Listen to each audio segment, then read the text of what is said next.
Today, that is November 22nd here in Korea, marks Kimchi Day, amid efforts to better promote this Korean dish on global dining tables. So how is kimchi pleasing palates across the globe? And how are kimchi ambassadors seeking to raise better awareness about kimchi? And what's the latest regarding efforts within the US Congress to designate Kimchi Day? Welcome to Issues and Insiders. Today we touch upon kimchi and its pleasing of palates beyond borders.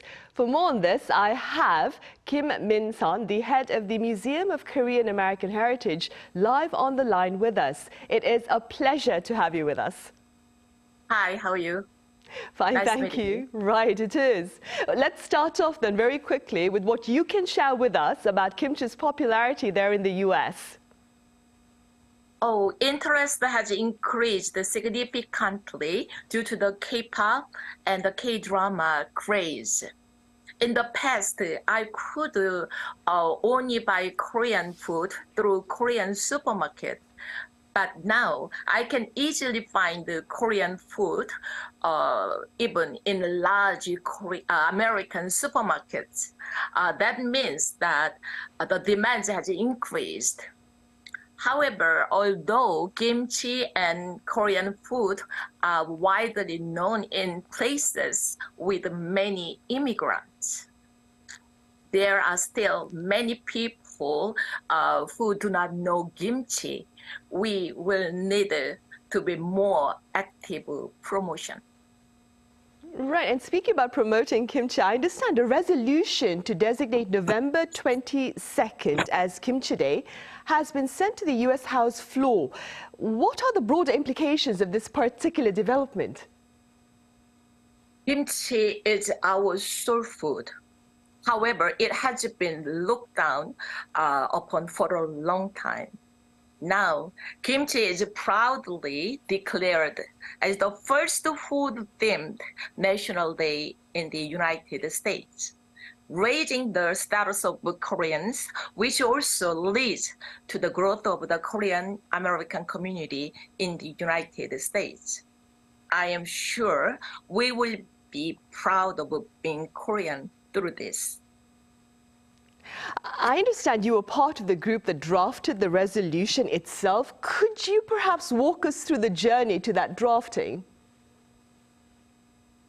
There is no such resolution which is food-themed in America. Last year, we proposed House Resolution 1240, Kimchi Day, together with the Democracy Representative Caroline Melanie. But it was not adopted and was scrapped. I realized that one of the reasons was that the co-sponsors was composed mainly of one side, Democratic Party members. This year, I proposed it again as House Resolution 280, adding that it commemorates the 70th anniversary of the Republic of Korea and United States alliance. Persuade the Democratic and Republican lawmakers inform the co-sponsors into a half-and-half ratio. We achieved a good result by persuading top leaders in Congress, including Hakeem Jeffries, the minority leader in the House, and the former chairman of the House Foreign Affairs Committee, Gregory Mix, who is my close friend, to support us. Also, having a majority party representative Young Kim and Democrat Party Congresswoman Meryl Strickland led the way. I think all of these factors together were working. Right. Do you suppose the designation of Kimchi Day then on the US federal level will serve to perhaps raise greater awareness and interest perhaps, of course, in Korea and its culture? It goes without saying that the status of Koreans is raised by hosting the Kimchi Day celebration event in the U.S. Capitol Hill every year. As various food menus using kimchi will be developed and create a new food culture in America, Americans can get health benefits through fermented food called kimchi. Then Americans will become more interested in Korean culture, understand Koreans better, and we win their hearts. I think that this will contribute to the globalization of the Korean food industry in the future. And talking about globalization, what are your suggestions to promote kimchi further on the international stage, that is even beyond the US? I believe that the United States real power comes from the harmony of its diversity. When we share and learn about the other's culture and history, we can understand each other, then we will collaborate better with the other communities. Finally, we will be able to respect each other's differences. Creating a new culture in the United States with the kimchi, which fermented and healthy Korean food, will be a positive example of a multicultural exchange in the United States. I think these, our small efforts, will be a long-term alternative to preventing Asian hate crimes. Right, hopefully, of course. Perhaps then we could also end with a bit about your future plans related to kimchi itself then.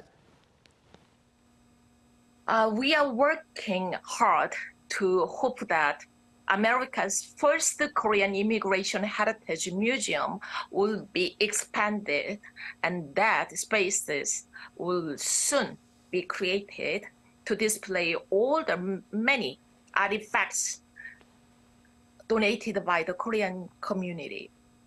Personally, I would like to pioneer area where no one done before, creating things that we and our future generation can be proud of Korean.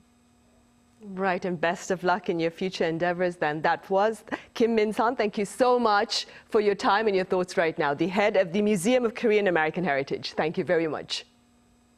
Thank you for having me. Right, up next I have yet another special guest who has been working to place kimchi on the global dining table, if I may. I have Emmanuel Pasreich, the head of the Asia Institute, live on the line now. Mr. Pasreich, it's good to have you on. It's a pleasure to be with you. Right. Well, industry insiders here say kimchi exports are looking to hit a fresh high this year. That being said, what do you suppose is the global appeal of Korea's kimchi? Well, I think the taste of kimchi there's an enormous variety of different forms of kimchi. And as Americans and international connoisseurs are exposed to the great variety of kimchis available, from the spicy forms to the different kinds, the less spicy form, the water kimchi, the mul kimchi, and then of course the different things, everything from persimmons to cabbages to carrots, etc. That this is awakening a sense of a potential in this unique flavor, really of an entirely new world to be explored. And that excitement, I think, is what has led to a greater engagement now in America. One finds kimchi really everywhere. In stores I wouldn't have expected to have it. Near my mother's place in rural Massachusetts, there was kimchi right there in the supermarket. Wow, that's quite remarkable. Mr. Pasright, a few people claim that kimchi saw a boost in popularity during the pandemic. What do you say?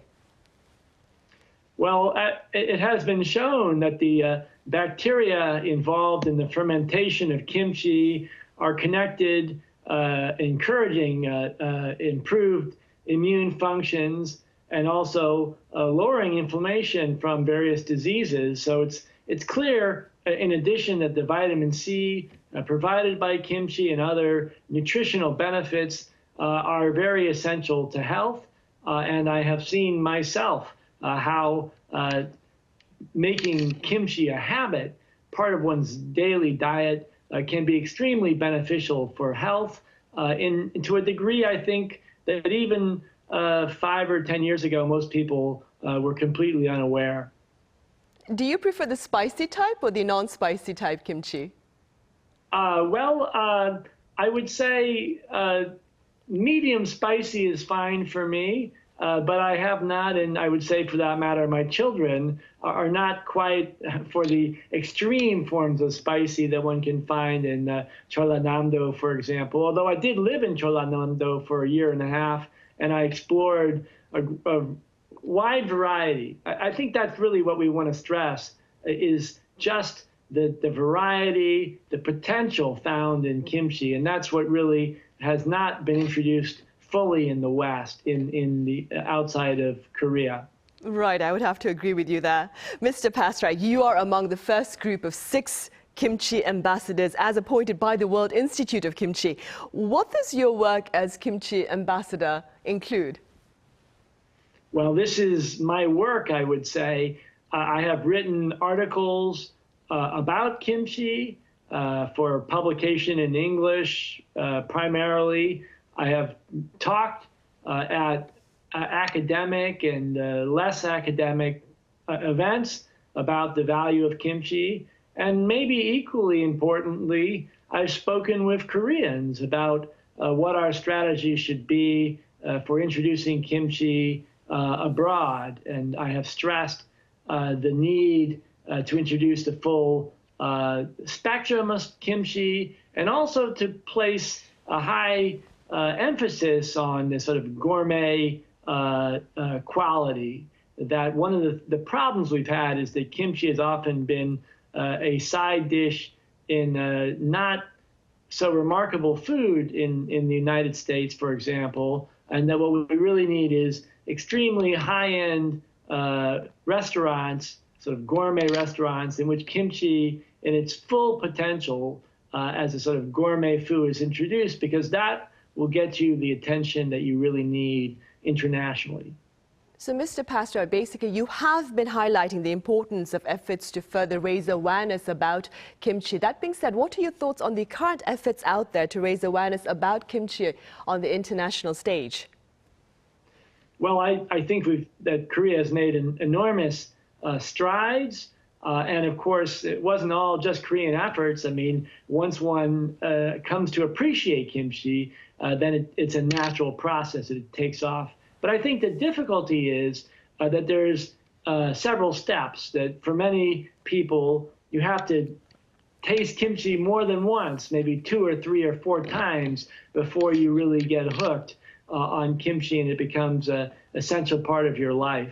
So what's really important is to make sure that foreigners not only get it once on the side, but they have multiple opportunities, multiple forms of kimchi. And I feel very strongly that we need to go, and I've emphasized in my talks on the subject, we really need to go for a sort of gourmet food, to have gourmet kimchi at whether it's at expensive department stores or expensive restaurants, as highlighted as a truly unique, truly high quality food, which is sold at a substantial price so that people truly appreciate it. Right. Well, quite a number of people have spoken about how kimchi is an acquired taste, of course. Mr. Pasright, what do you suppose has been the impact of the growing popularity of K-pop, K-movies and K-dramas on perhaps K-food, including kimchi, of course? Right. Well, it's an interesting and, to some degree, it's a parallel process. Korean food was really not well known until the 1990s outside of Korea, and they both took off, of course, Korean movies from the late 90s, but it wasn't really until around 2010 that internationally you start to get Korean film, music really taking off so that everybody knows it. So that my children, for example, in school in the United States were asked by their friends to help translate Korean songs. And at the same time, I think Koreans in the United States, in terms of the restaurants, the food available, started to really upgrade. That a lot of Korean restaurants started out sort of as a Japanese, they marketed as a Japanese restaurant, and there was Korean food on the side because Japanese food was better recognized. But as we've progressed, and Korea is better known, now you can just focus and say it's a Korean restaurant and people will come and they'll be looking for kimchi, and they'll be looking, most importantly, for quality kimchi. Just we've seen the same thing with Taekwondo, you know, where it started out people calling it by the Japanese karate, but now everyone says Taekwondo because many foreigners now know Taekwondo is the best, in the same way that kimchi stands out. You don't have to market it as something else. It's not something on the side. It draws in and of itself an audience. And just out of curiosity, because you mentioned about your life, how you lived in Jeollado province earlier on, aside from kimchi, is there any other Korean food that you would seek to perhaps raise awareness about? Right. Well, I have written on this subject, and I stress particularly with doenjang and jeonggukjang and gochujang that we really need to market them internationally. And I advocate, for example, that we should get world-renowned chefs, say in Germany or France, the United States, to use kimchi or gochujang in their fusion experiments in cuisine to sort of increase the audience and awareness globally. Right, that would be a very interesting endeavor. Mr. Pastor, perhaps you could end now with a few words about your future agenda as kimchi ambassador. Well, I will keep it as a large part of my diet here in the United States and advocate on the Korean side for how much confidence Koreans can have in the potential of this health food, and on the international stage to say that kimchi has really come of age, and it goes beyond K-pop. It really is an enduring, ancient food which has been serving to improve health from ancient times. All right, Mr. Pastrai, the head of the Asia Institute, thank you so much for your time and your thoughts. Thank you. Right, well, that ends this edition of Issues and Insiders. As always, thank you for watching and happy Kimchi Day.